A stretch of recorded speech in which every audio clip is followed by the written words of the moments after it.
1 2 1 2. I go by the name of DJ What, and you're now listening to the original Jeek Podcast. Let's go.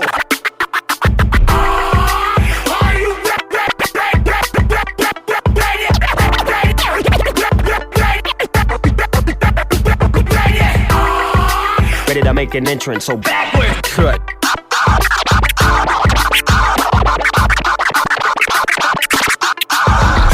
Come on, clap for me. Oh yeah. Whoa, slow down. Whoa, speed up. Fresh. Yeah, making me itch.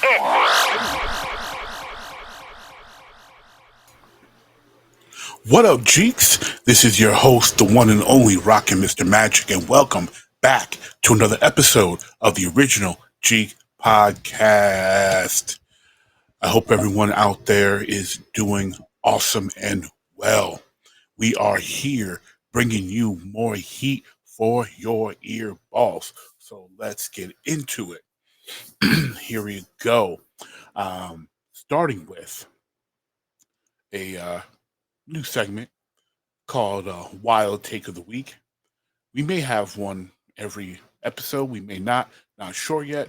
Depends upon how many wild takes we have out here. But we got a wild take for you here that not only do we want your feedback on, but we need your feedback on, because I would like to take this wild take and apply it to a more in-depth conversation on Finalysis 101, our sports fan analyzing of sports, a deep dive, nuanced discussion show that we also create here at Jeek Nation. So the wild take of the week is, with better coaching, Larry Bird, LeBron James, Russell Westbrook, and others should be better players because they are all left-handers who shoot right-handed.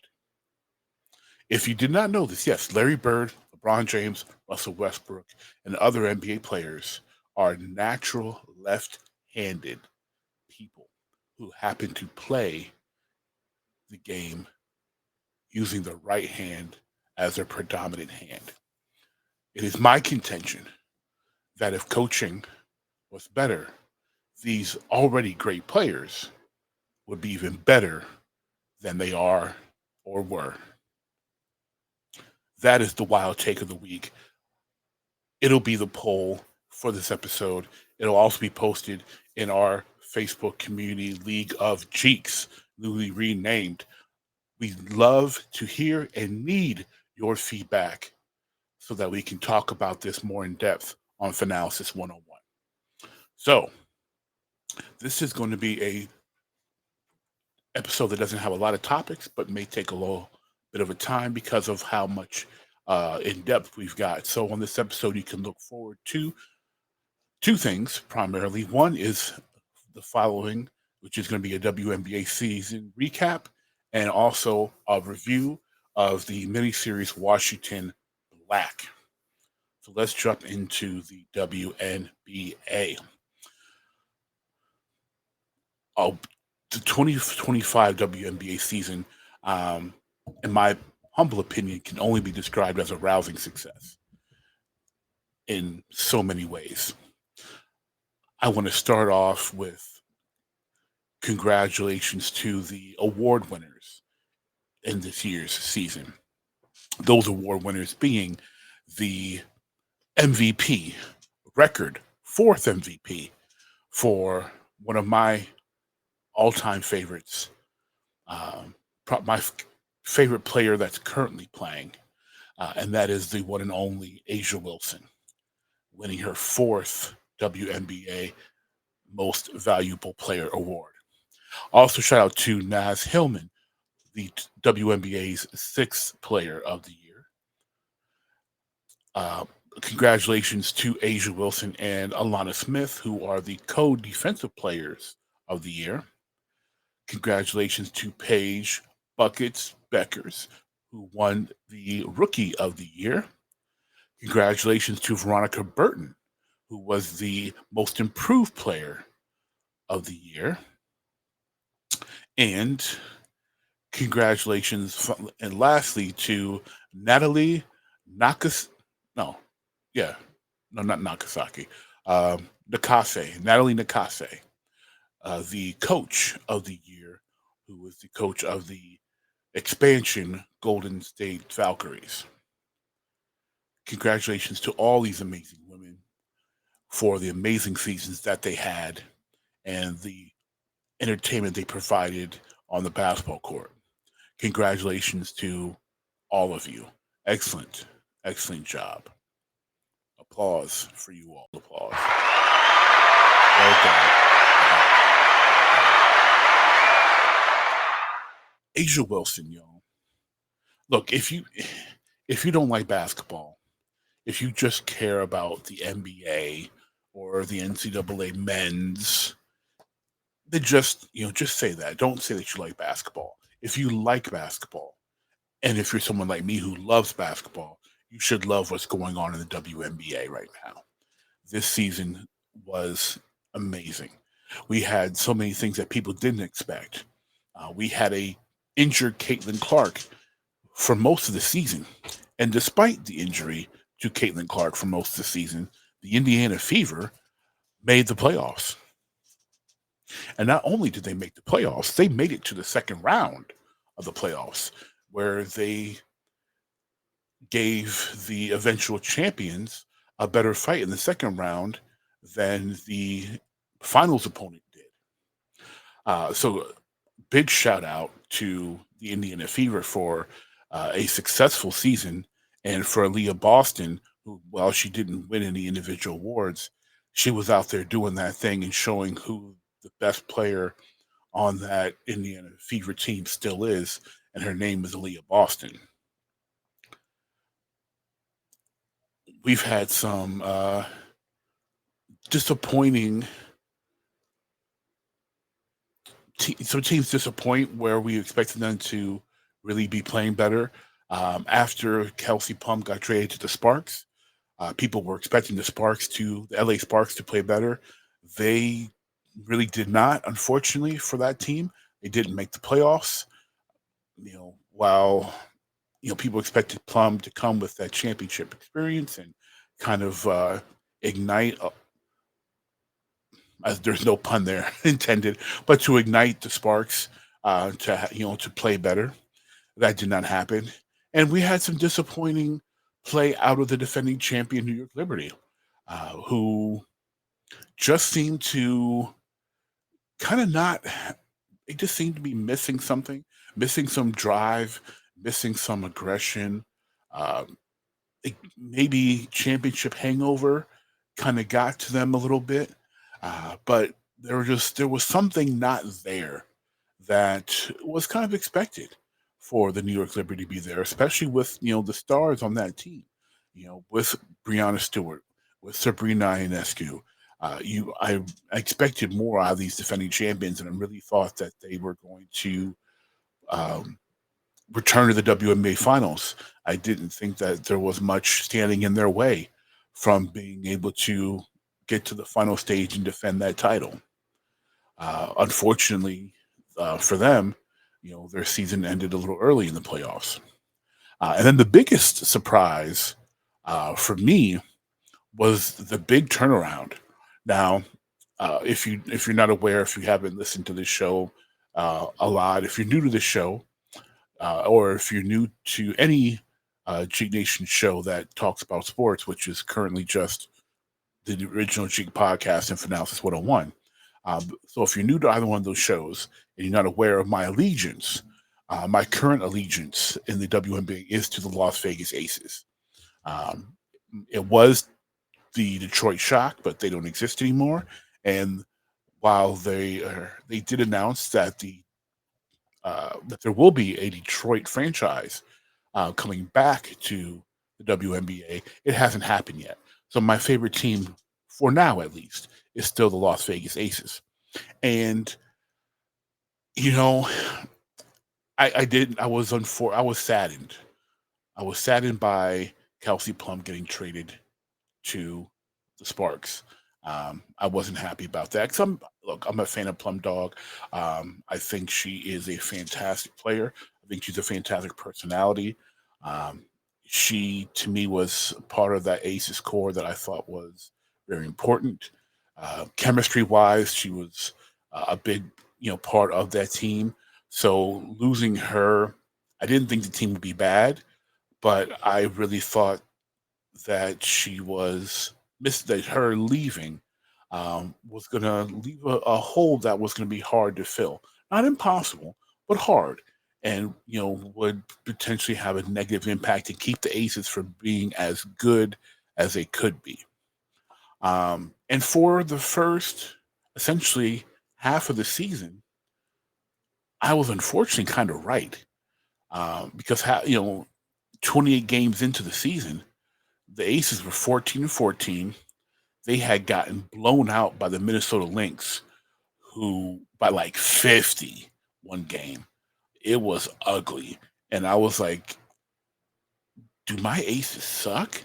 Like, yeah, they didn't win it all last year.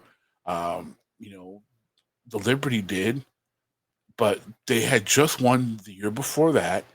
Uh, like, they've already won two pretty much with their core. So, like, they shouldn't suck. Yes, we're missing Plum Dog, but yeah, we shouldn't be this bad. We shouldn't be losing to the Lynx by 50. And the Lynx are very good.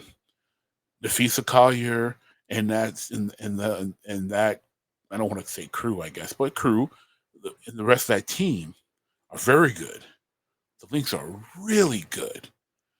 And but the Aces shouldn't like, yeah, you can lose anybody, but they shouldn't have gotten blown out by those 50 points. So I, as a fan, was like, man, there's something off. I don't know what it is, but they don't look good. And then something clicked. And unfortunately, I did not have the opportunity to watch as many WNBA games this season as I wanted to. But something clicked with the Aces, and all of a sudden they're winning, and they're winning, and you know the ball movement in the games I got to see that were later on in the regular season. The ball movement was there. Asia was playing phenomenal with phenomenal confidence. Their defense was really going after it. They're dominating on the rebounding end, and they're just playing in fantastic rhythm. And Becky Hammond wasn't allowing herself to get out coached. She was, showing the high caliber level coach that she is. Someone that should be a coaching candidate consideration for any level of basketball. And the Aces turned it around, and they got hot, and they rode that heat all the way to the WNBA finals to sweep the Phoenix Mercury to win another WNBA title, with Asia Wilson capturing the finals MVP, even hitting a game winner in this series. Like I said, the Fever ended up putting more resistance up than the Mercury did, but the Aces they were not going to let this opportunity slip.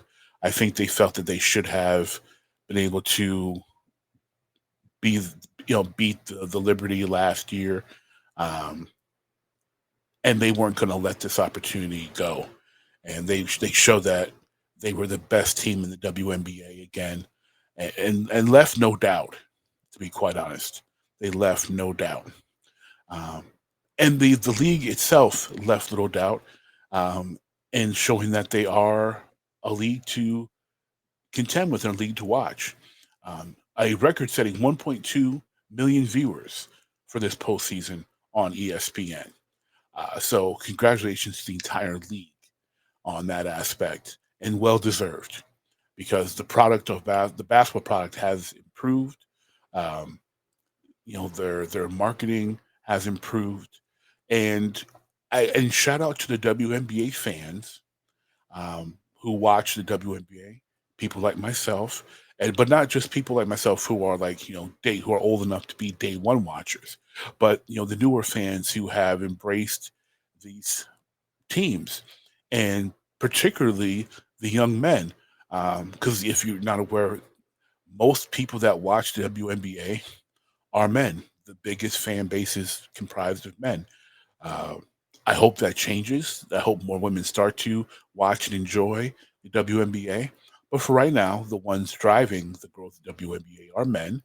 And I think that's awesome because I think the people that are really embracing WNBA are, and it's not important that they're men, but that it's, to me, what's most important is that they love basketball enough to not care whether it's men and women playing it because they love the game so much. And that's what it should be about. It should be about enjoying the game and different levels of the game and different styles because WNBA game is a different style than what's played in the NBA. Just like FIBA is a different style than what's played in the NBA. What the Australian League play, a different style of basketball than what's currently played in the NBA. So the fact that people are embracing that and watching, and the viewership is growing is fantastic. It's great for the league. It's great for the players, and I love what I'm seeing. Um, so again, kudos to the WNBA, to the entire league.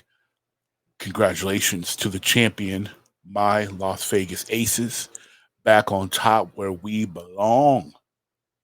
Yes, so excited, so happy for that. Um, and I'm looking forward to the 2026 season already. Should be just as better, just as better. That's terrible English. Should be just as good, particularly with the return, of Caitlin Clark, hater or lover, but she, you know, Caitlin Clark, her name draws eyeballs and controversy, and she's a good player. Don't No one should be disrespecting her game. She can play, and hopefully she heals up fine, improves her game, and makes the fever even better. And we have more and more intense competition coming in the 2026 season. We're going to transition to our review of the Hulu miniseries Washington Black. But before we do, I want to talk to you about Zencaster. Zencaster is the ultimate web based podcasting solution. It provides high quality audio and video podcast production and hosting. With a full suite of professional tools, podcasters can seamlessly record, produce, and publish studio quality content, all from one dashboard. Zencaster records video up to 4K to give you the picture perfect quality that your video podcast deserves. Zencaster will also distribute your video podcast in 1080p to all available video podcast players. Zencaster's post production process takes the headache out of audio production and allows you to set the right podcast loudness and levels while reducing background noise with a click of a button. Ready to start? Go to zencaster.com/pricing and use my code Jeek Nation, JeekNation, and you'll get 30% off your first 3 months of Zencaster Professional. I want you to have the same easy experience I do for all my podcasting and content needs. It's time to share your story.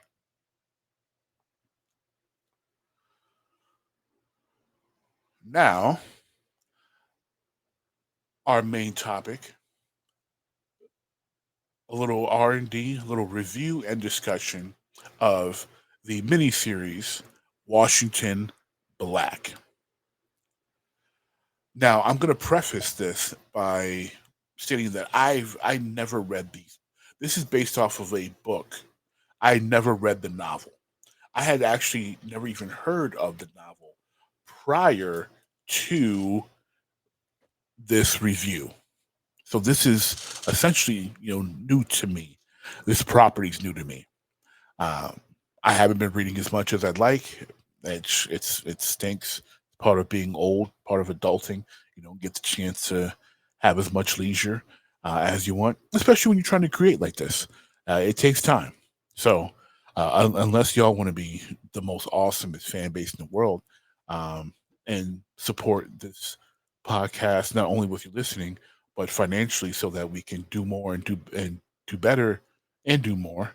Um, it's tough to find time to read all the things that I would like to read and to discover the things I like to read, get the recommendations. So I was not familiar with this product at all, which sometimes I honestly do like that. And that is only because that means I do not come into the book or movie or TV show or miniseries or whatever it happens to be that I'm going into with any preconceived ideas, notions, or expectations. I do like the rare opportunity that I get to go into something completely fresh. So that honestly was a plus for me, that I had not had any familiarity with this property. If you watch the trailer, and this is a non-spoiler intro here, but if you watch the trailer, you can see what I saw that had me initially pretty excited. Because as you watch the trailer, you kind of see a steampunk colonial colonial era adventure. And then, of course, I saw Sterling K. Brown in the trailer, and Sterling is a fantastic actor. And I watch a whole lot of things that he is in, and I enjoy him in pretty much everything I've seen him in. So I was extra excited to see in the trailer for this show. I did have some things I didn't like in the trailer, which was mostly the blonde love interest, particularly with the time period that this takes place in. But it's not history. It's steampunk. It's fantasy. It's science fictiony. So whatever. Um, it just it was like, okay, whatever. But the trailer and all in all had me interested in watching this show. And and the only thing again I said that I was down on was like, here, we got the blonde love interest for this guy, and in the colonial era, not exactly realistic, but neither is the steampunk technology. So if I had to, I do have to, as part of what I do on reviews. So to give this a rating, if you're not familiar, we rate things out of 5 around here at Jeek Nation. So using our logo as our barometer, I give this miniseries, Washington Black, a 1.5 out of 5.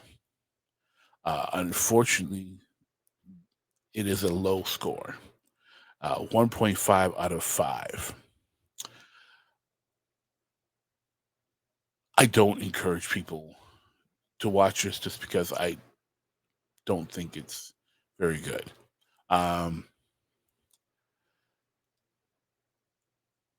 Yeah, so from this point, I'm going to give my spoiler. This is a spoiler warning. From this point out here, spoilers will be given. So,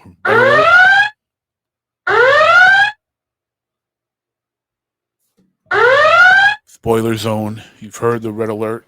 You will now get spoilers. Don't complain, because I ain't going to listen. You were warned. Okay, Washington Black stars Ernest Kingsley Jr., Rupert Graves, and Lola Evans are the primary stars of this miniseries. A short synopsis. In this miniseries, you're going to follow the 19th century adventures of George Washington Black, aka Wash. He's an 11-year-old boy who is enslaved on a sugar plantation in Barbados, and he must flee after a death threatens his life and turns his life and his upside down and kickstarts his adventures. I call this miniseries Bookends, and that's because I liked how it started and I liked how it ended. The stuff in the middle, yeah, kind of not so much. So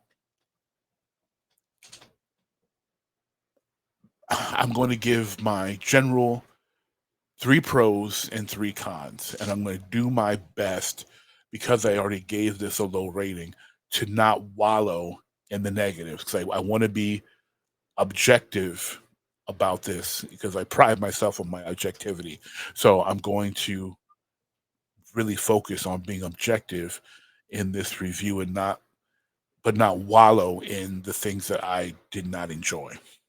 So to start with the pros, um, Ernest and Eddie.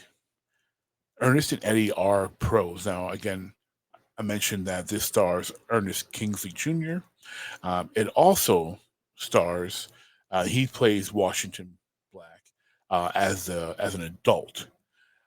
Eddie, who is Eddie, what's his last name? Eddie Karanja plays the 11-year-old child version of Washington Black. They are a fantastic high point for this miniseries. They both did an excellent job in their portrayals. They both looked great on camera. I thought they performed very well, played off of their co-stars very well, and really, um, especially in the steampunk science parts, I really felt that they both did an excellent job, and their facial expressions when it came to um, showing and expressing wonder and excitement and creativity, intrigue. I thought they both did a really good job acting with their faces, particularly in the moments of learning and where in science and the discovery aspect. They both definitely gave off that look of, um, an adventurer scientist who's eager to learn and to discover and to create. They are so those two actors together are like the biggest high point of this miniseries for me. I thought they did a wonderful, wonderful job. Piggybacking off of that, the second pro I felt about this miniseries was the steampunk elements. I thought they looked good. I thought the CGI, any. Now I didn't have time to research what was practical effects and what was not, but from what I saw looked good, and none of it looked bad enough where it jumped out at me. I was like, "Oh, this is really CGI, CG. This doesn't look, like it could be real." Nothing jumped out at me that said like, "Oh my gosh, this is so terrible." It's so obvious. That wasn't the case. So that I appreciate. I thought it looked really good, particularly the the flying machine, the flying cycle um, that they created and ended up escaping on. Um, I'm trying to that's that and that was the really big invention. And there was another one that there was an accident involving with that also looked good, and I thought they did a really good job on. Um, and I'm not turning this into a negative, but I do want to preface that I wish there was more of that displayed in the show. I didn't think there was enough of the steampunk science creation portion that happened within this show. I wanted more. It the steampunk elements look good, and they left me wanting more. I think that's the best way for me to phrase it because I don't want it to sound negative. I don't want the pro to sound like a con. I wanted to see more. It left me wanting more, which is a good thing. You do want your viewers wanting more. And then the third thing I really liked about this was that the locale. This takes place primarily between um, Barbados and Nova Scotia. And if you don't know your geography, um, Nova Scotia is in Canada and Barbados is a country. So it does not take place in the United States, which is the big point. So many of these 19th century period pieces involving anybody of African descent, particularly those who are enslaved, generally takes place somewhere in the United States, particularly Alabama, Mississippi, Georgia. Usually the three places that these stories take place in. I was very glad to see that we weren't anywhere close to those general locations for this story. That was very refreshing, and also, lends to those who are historically curious to learn more about the African and the enslaved African uh, flight out of the United States into Canada and places like Nova Scotia, um, where freedom was more, I shouldn't say more easily, but the freedom there was a bit more secure than fleeing to northern states in the United States. Some, would just going completely to Canada to just be out of the country in fear of being caught in a northern state and taken back to the south. So going all the way out of the country and into Canada was a destination for many people. And I love the fact that Nova Scotia was that locale for that part of the story. I think that was very well done. Kudos to the author for doing that. I don't know nothing. I don't know anything about the author. The author could be descendant of of Black Nova Scotian Canadians for all I know. But regardless, I think it was a fantastic choice. So kudos to the author, to the show for not changing that and having a representation of enslaved Africans that did not involve Alabama, Georgia, Mississippi. I That was great. Um, so those are the pros.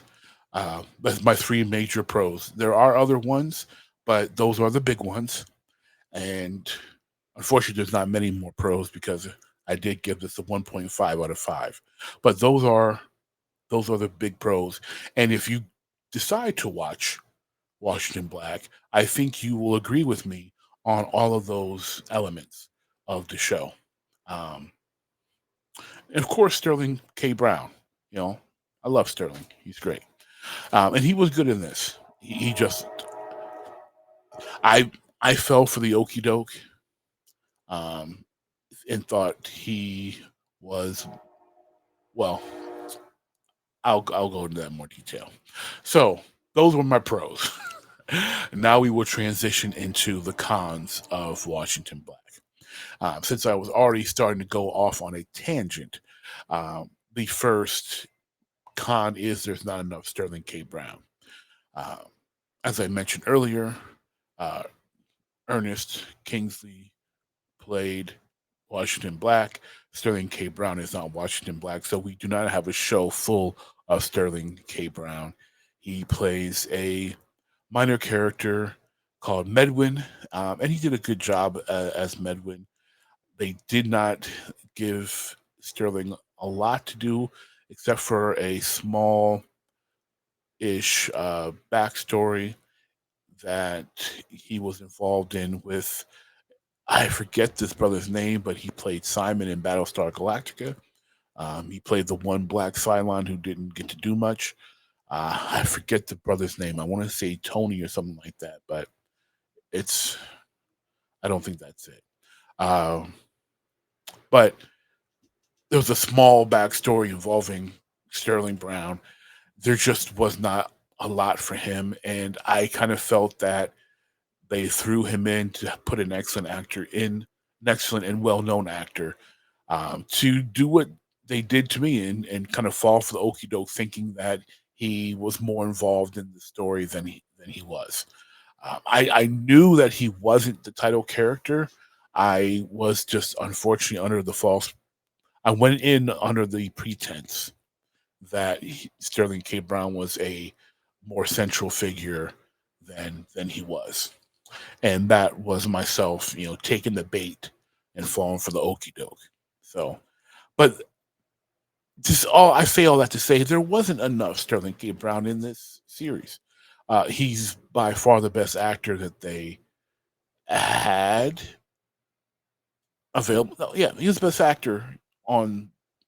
He's the best actor that they had on this project. So naturally, I would like to see more of him because I know what he's capable of. But that's not to knock again the excellent job that Ernest and Eddie did playing, their two versions of Wash. Um, so that's the first con, is not enough Sterling K. Brown. The second con is that this miniseries of 8 episodes is it's stuffed. It's overstuffed. And I know I'm fat, so I know a lot about overstuffed, okay? This plot is overstuffed with side plots and stories that just weigh it down. It's spilling out. And again, like I said earlier, I don't know the source material. So all of these things very well could be in the book and properly fleshed out and being all important storylines within the book.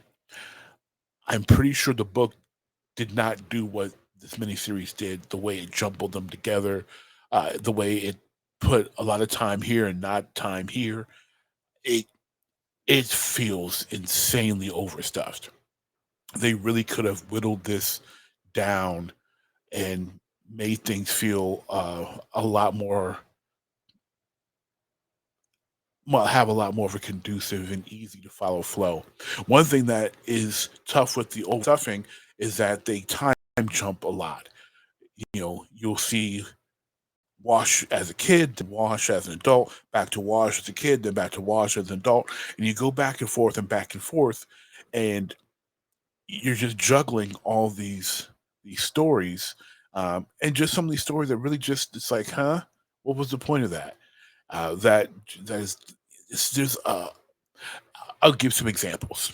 Um, Charles Dance of I guess the biggest thing he's done lately would be his portrayal of Tywin Lannister in Game of Thrones. Um, Charles Dance plays the father of some characters. Well, the slave master that of the plantation that Wash was born at comes from. He plays the father of that person, and he has multiple sons. I forget their family's last name, but he makes an appearance as the father who's off on some Arctic expedition, and he has a gay subplot that he's living a lie as a closeted homosexual. You can tell that story, but the way they told this one felt just jammed in. It felt shoehorned in. It it wasn't fleshed out. It was just kind of this, why did Dad leave? I don't understand it. So some nights they thought he was dead. He told somebody to tell them he was dead, and then then they were off somewhere, and they were like, "Hey, you were my dad's homeboy, and I'm sorry to tell you, my dad's dead." And he was like, "Dead? I got a letter from him like 2 weeks ago, man. What you talking about? He's dead." He's like, "He's not dead. I gotta go find him." like it was just it was shoehorned. It felt sloppy. It felt pushed in there. It felt like it didn't need to be there. But unfortunately, most of these subplots, and that's not because it's a homosexual subplot. It was just it felt like it was shoved in, like most of these subplots. Um, we have a subplot, of what. So Wash had to leave this plantation because they think he murdered um, some white man. I don't remember who. He wasn't that important. Some racist white man got murdered, was shot, and they blamed Washington for it. So he had to leave the plantation, and they had uh, they had to get their own tracker, um, their own Tommy Lee Jones and the Fugitive level guy to bring him in, and he had never failed to not catch a runaway slave and bring him back. And he wanted to retire, but he couldn't retire because he hadn't brought back Washington Black, like Iroh Central. And who is this tracker? This fearsome man who never fails to bring back a Negro? It's Billy Boyd. Yes, Billy Boyd, aka Pippin from The Lord of the Rings, the Fool of Atuk, is your menacing slave retriever catcher man.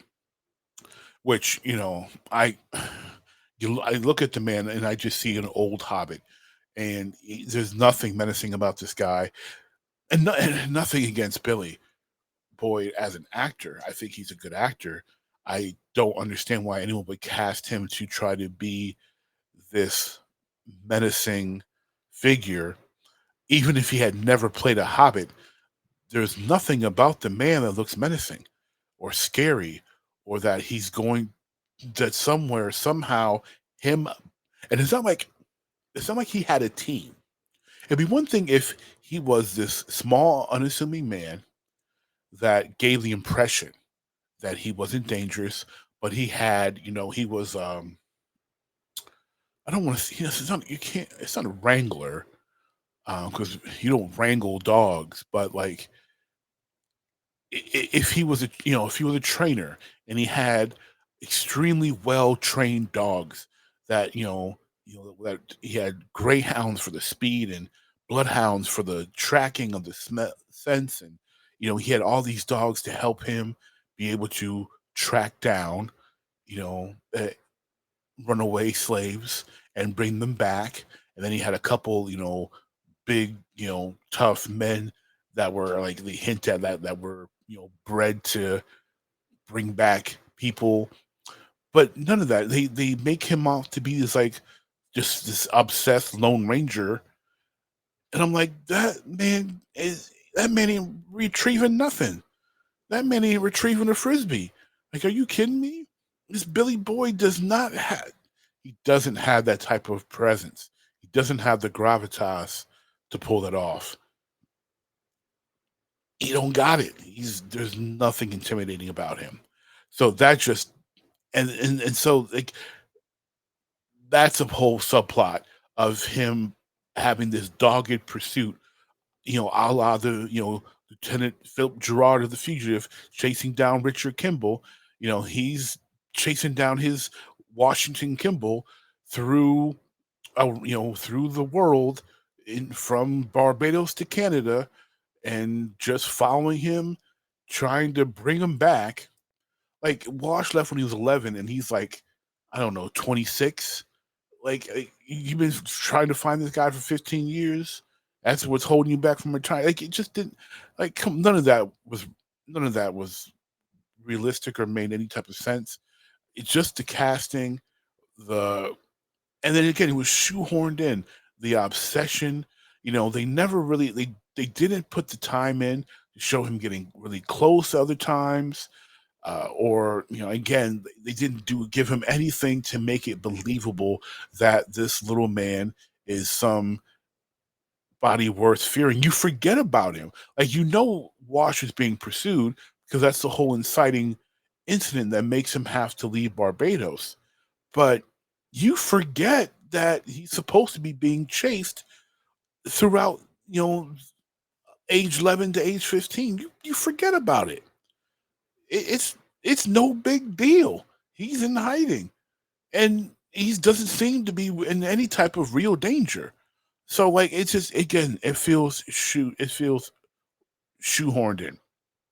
There's also the mystery of who Wash's mother is. We end up finding out, of course, it was a woman who, didn't tell him that she was his mom, and she had her reasons why. And he, of course, happened to love her because he spent so much time with her. And of course, he spent much time with her because it was his mother. It kind of felt like they forced a whole, you know, baby Moses, you know, and his mom being his his nanny while being adopted by the by the princess of Egypt type situation. um it just it felt shoehorned. And that there was that storyline just felt it just felt clunky. Not as much force, but it felt very clunky. And then you had, as I mentioned, Sterling K. Brown is part of this. He had this story with the brother from Battlestar, and it was about this underground leadership, the leadership of this underground society of Black Nova Scotians, and how the guy was great, and then he turned to alcohol, and he couldn't be trustworthy. He was selling people out for the alcohol, and it was like, why is this here? Why is this needed? It I felt like they did it because they knew eventually they needed more Sterling K. Brown, but I needed more Sterling K. Brown involved with Washington Black, not in a flashback about his homeboy that we really didn't meet until like episode whatever 5, 6. It just didn't. It it was forced. It felt forced. And then we have one of the big, one of the big race subjects in this show, and and it's the only one that really like of all of the race topics that had plenty of opportunity to be tackled with the show. And you would think that with some of the lines that were said that they were going to tackle others, the only one that really has any time is the love interest Tana, who is white passing. A white English father and a light skinned African woman. I forget. It's not Madagascar. I forget. I don't know why Madagascar keeps popping in my head as a locale because it's not Madagascar, but somewhere off like on the coast of Africa. There's some place where this white man was, and he fell in love, had a child. The child happened to be white passing, and he took the child with him. And they really never explained how or why the child went with him. And he's a member of the Royal Science League, so he's a smarty pants and into science. And his whole story is essentially, that he's taking this white passing daughter of his around because he can't bring the mother because everyone can tell that she's Black, but he's parading her around, trying to marry her off, and he's complaining that it's going so well until somebody finds out that she's Black, and then he has to start all over.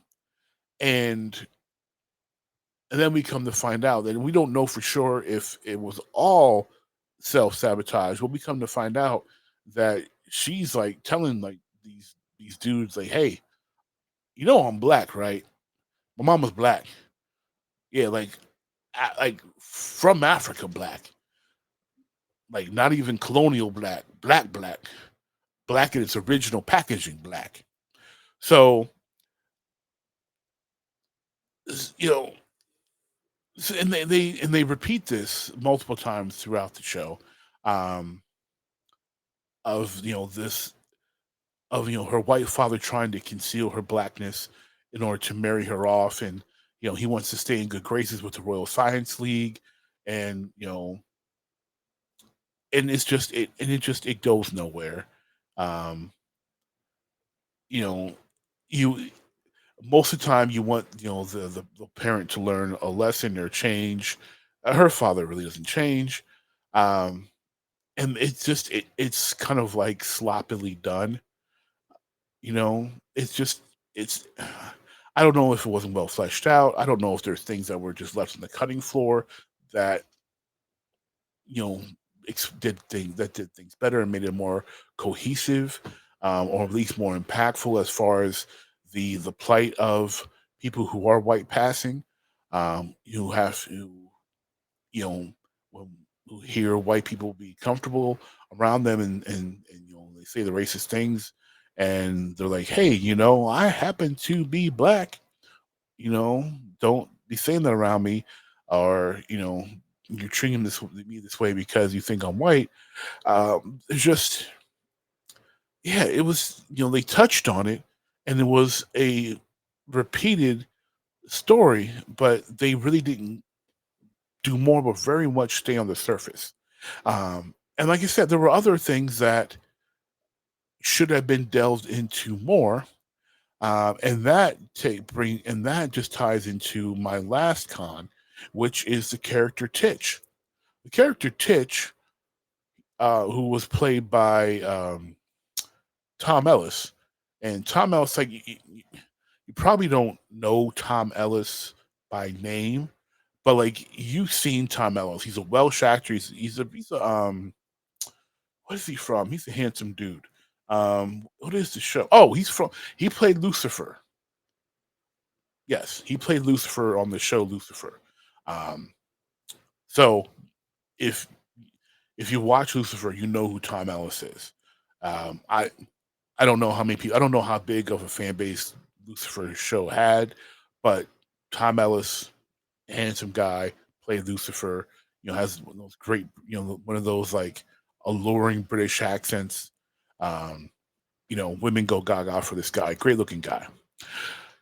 He plays Titch, and I don't like Titch. I I don't like Titch at all. Titch is one of those. Titch is a piece of crap. Um, and he's one of those. Oh man, because the show is not political, but this this is a political thing. So like, um, or I'm not trying to make it political. This is a moral thing. This is less politics and more morality. This is a morality thing here. Titch is a hypocritical piece of crap. Okay, he's a smart scientist guy. He's part of the Royal Science League. His brother has this this sugar cane plantation in Barbados. And Titch is a outspoken abolitionist.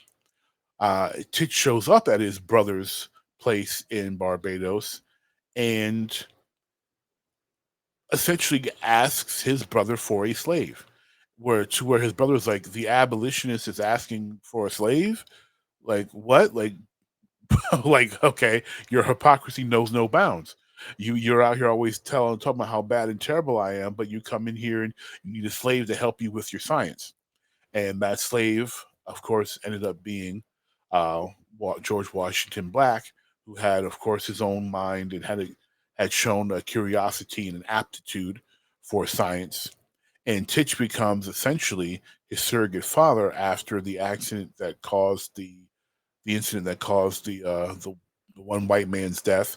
Um, Titch and him run off, and they escape on this flying machine that's essentially like that flying um, bicycle type thing that they did in Wild Wild West.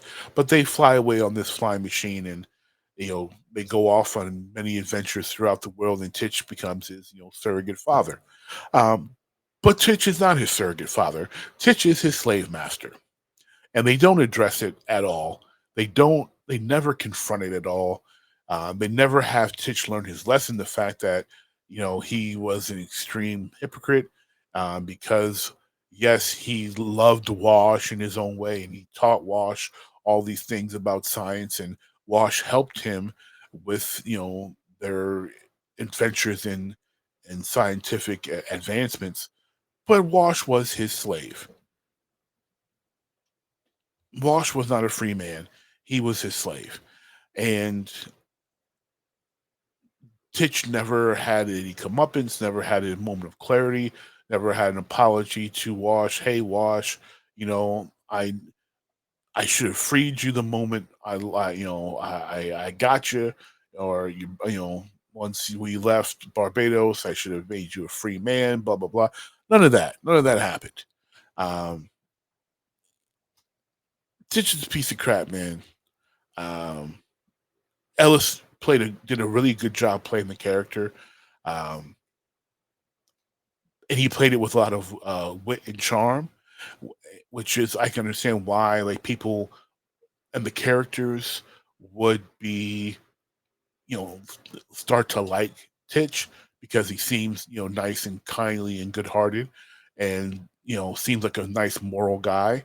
Uh, but he was an abolitionist, an alleged abolitionist who retained a slave for many years. So if I was a cursing man, I would say blank this guy, and all these other types of obscenities that I don't use. I do not like Titch at all, and the fact like even if you didn't have time to properly address the themes that were clearly in the intention the writing and intended to be um, morality points that you wanted to touch on, you could have just you tried to shoehorn everything else in. You could have tried to shoehorn some resolution to the fact, even if he doesn't see the wrong in his ways or doesn't turn away from it, at least a moment of clarity and like either accept that you're truly not an abolitionist and you truly are white supremacist and you're just using you really don't care about black people. You just want to use them for your advantage as much as your brother does, or you realize, okay, I said I was an abolitionist, but I didn't free this guy. I actually need to be real about being an abolitionist in not just words but in deed. But there is none of that. There is no resolution like that at all. And so that's frustrating from a morality standpoint. It's frustrating from a storytelling standpoint. It's just a very frustrating part of the story. One of the many things that brings the score down to the 1.5 that it is.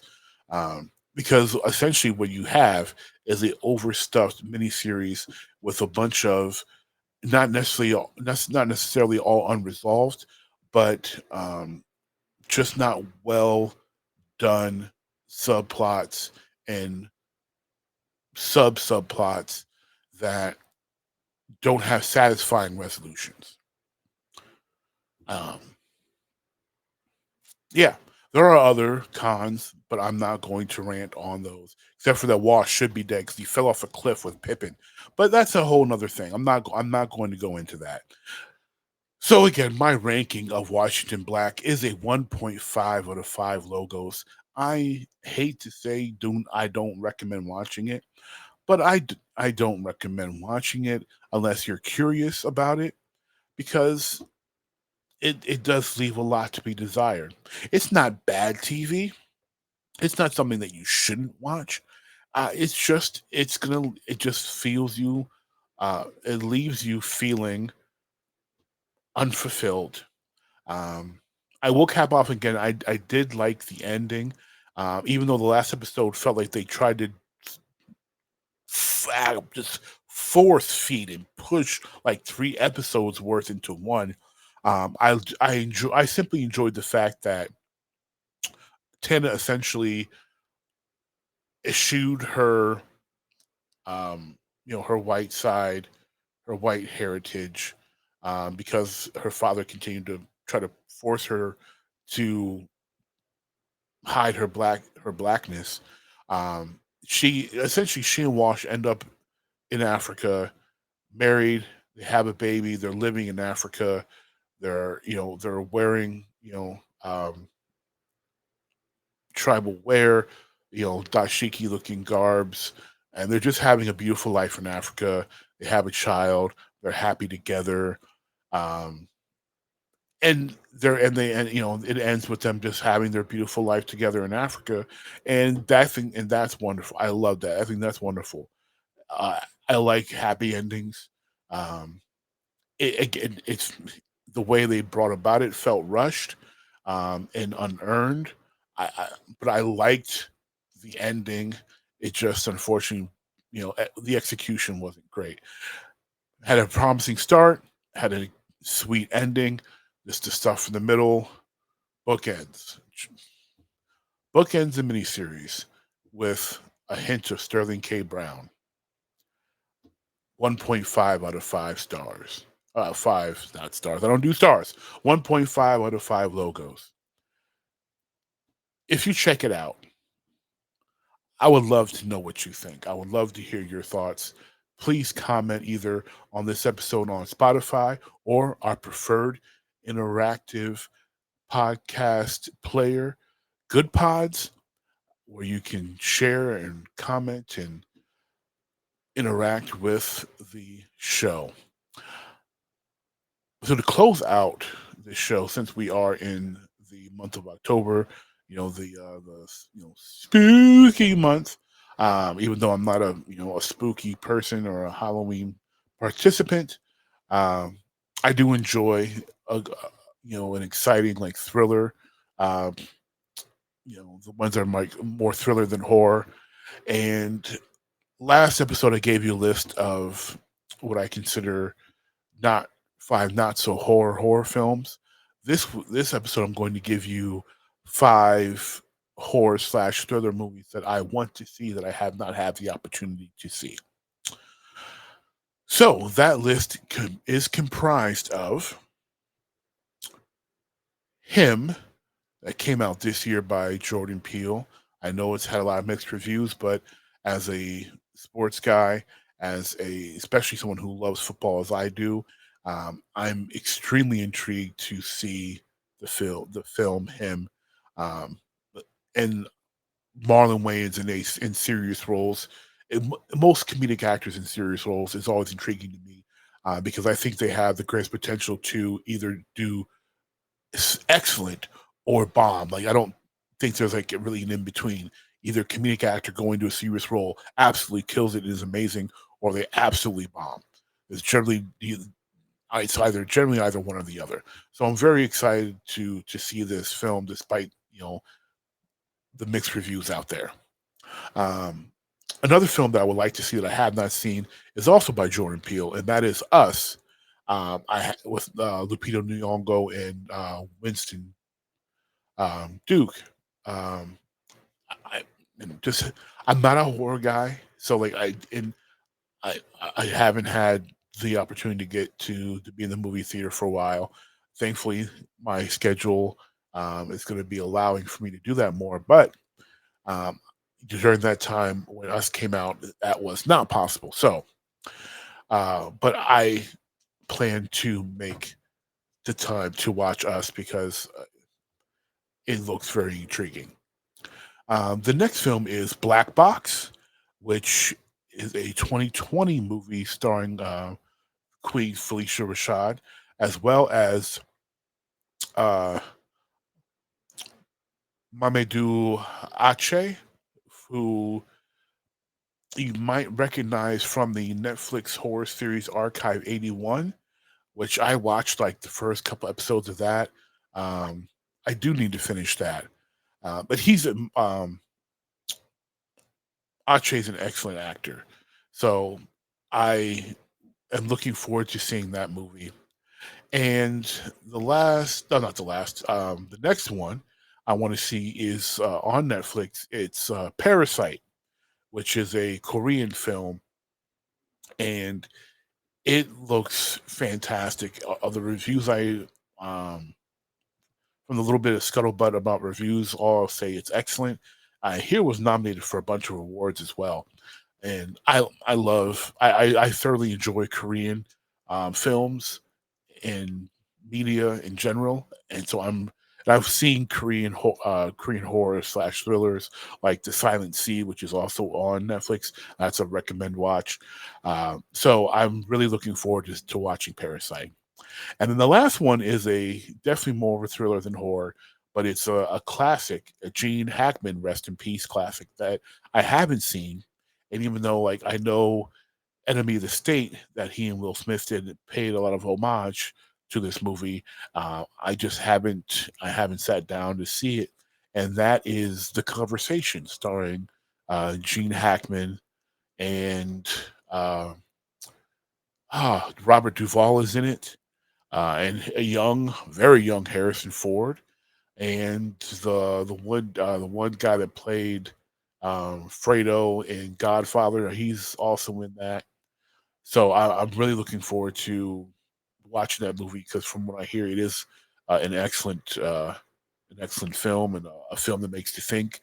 So I really am looking. It is Gene Hackman, man. Gene Hackman was fantastic. So those are the 5 horror slash thriller movies that I want to see. And that's him, Us, Black Box, Parasite, and The Conversation. If you've seen any of those or haven't seen them and you decide to see them after this recommendation, I would love to know your thoughts. I would love to chat with you all about any of these films. Again, you can always comment on the show either on Spotify or Good Pods, and of course interact with us and the other Jeeks in the League of Jeeks Facebook community.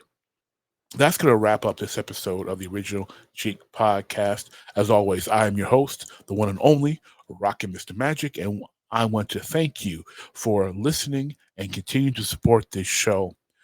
Please take the time to rate and review the show on your podcasting app of choice, as well as sharing it. You can find us on Apple Podcasts, Spotify, Castbox, and of course, our recommended platform, Good Pods. And if you can't find us on your favorite podcasting app of choice, let us know. You can email us at jeeknation@gmail.com or message us on Facebook at Jeek Nation. And until next time, peace.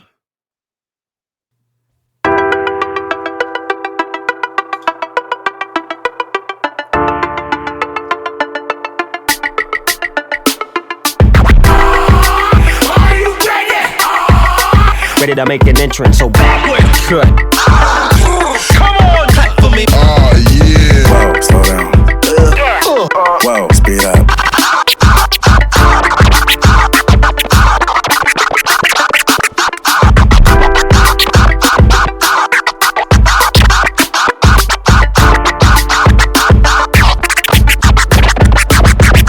This is DJ What, and you're listening to the original Jeek Podcast.